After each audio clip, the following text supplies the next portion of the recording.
మన ప్రభువైన యేసుక్రీస్తు నామములో అందరికీ నా వందనాలండి. ఈరోజు దేవుని మాటలు యోహాను సువార్త 21వ అధ్యాయము 4వ వచనము.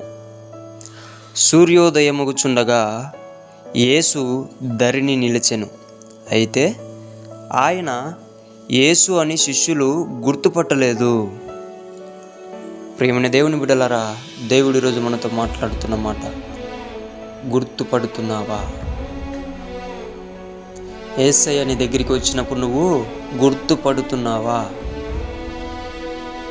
ఉదయాన్నే లేచిన వెంటనే యేసయ్య ప్రతి ఒక్కరి దగ్గరికి వస్తాడు ప్రార్థన చేయమని. కానీ నువ్వు గుర్తుపట్టి లేచి మోకరిస్తున్నావా?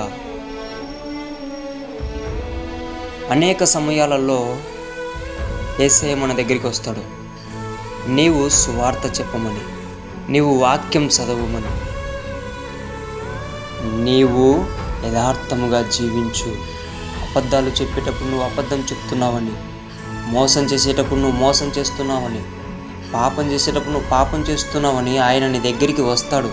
వచ్చినప్పుడు నువ్వు గుర్తుపట్టి వాటి నుండి బయటపడుతున్నావా? లేదంటే యేసయ్యను పక్కన పెట్టి గుర్తుపట్టి కూడా పట్టనట్టు నటించి పక్కకి వెళ్ళిపోతున్నావా? ప్రియ దేవుని బిడ్డ, జాగ్రత్త. దేవునితో మాట్లాడుతున్నాడు.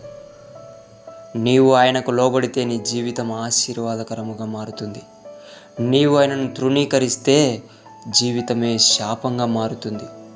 ఎందుకంటే దేవుడు లేని జీవితం సైతాన్ని మనము పిలిచినట్టే. దేవుడు లేని జీవితం మనం అపవాదికి ఇచ్చినట్టే. కాబట్టి అపవాది చేతిలో ఉన్న జీవితాలన్నీ శాపకరమైనవి. దేవుని మీద జీవితాలు అనుకున్నవన్నీ కూడా ఆశీర్వాదకరమైనవి. అవి నిత్య జీవానికి దారి వేసేది. అందుకే ప్రియమైన దేవుని బిడ్డలారా, యేసయ్య నీ దగ్గరికి వచ్చి ఏం చెప్పినప్పటికీ గుర్తుపట్టాలని నువ్వు ప్రార్థన చేసుకో. ప్రభువా, నా దగ్గరికి వచ్చావేమో, నేను నిన్ను గుర్తుపట్టలేదేమో, నన్ను క్షమించని నువ్వు ఈరోజు మొర్రపెట్టినట్లయితే దేవుడు నీ మనోనేత్రులు తెరుస్తాడు. ఆయన వచ్చినప్పుడల్లా గుర్తుపడతాడు. ఆయన ఏం చెప్తే అది నువ్వు చేసేదానికి కూడా బలం దయచేయమని ఆయన అడుగు. ఖచ్చితంగా ఆయన చెప్పిన సువార్త చేయమంటే సువార్త చేయగలుగుతావు. ఎందుకంటే ఆయన బలం ఇస్తాడు. ప్రార్థన చేయమంటే ప్రార్థన చేస్తావు. వాక్యం చదవమంటే వాక్యం చదువుతావు.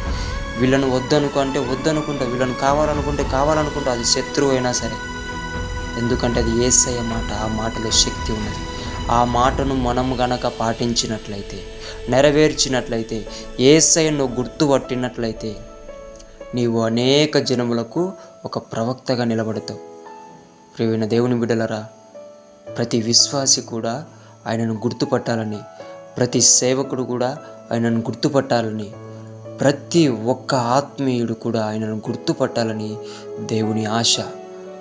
ఆయన ఆశని నీవు ఉమ్మివేయకుండా ఆయనను అంగీకరించి ఆయన చెప్పిన మాట వినాలని మీ అందరికీ దేవుని పేర మనవి చేసుకుంటున్నానండి.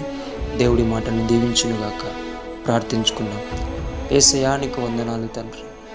నాన్నా, నువ్వు వచ్చినప్పుడు మేమందరం గుర్తుపట్టి కూడా పట్టనట్టు విధముగా ఉన్నామేమో. నాన్నా, గుర్తు పట్టలేకుంటున్నామేమో. మమ్మల్ని క్షమించండి అయ్యా.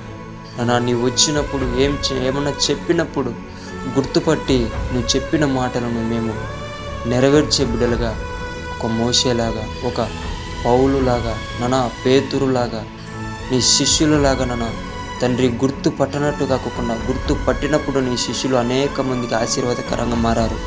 మమ్మల్ని కూడా ప్రభువా అటువంటి విధంగా తయారు చేయమని యేసు నామములో ప్రార్థిస్తున్నాము తండ్రి. ఆమేన్.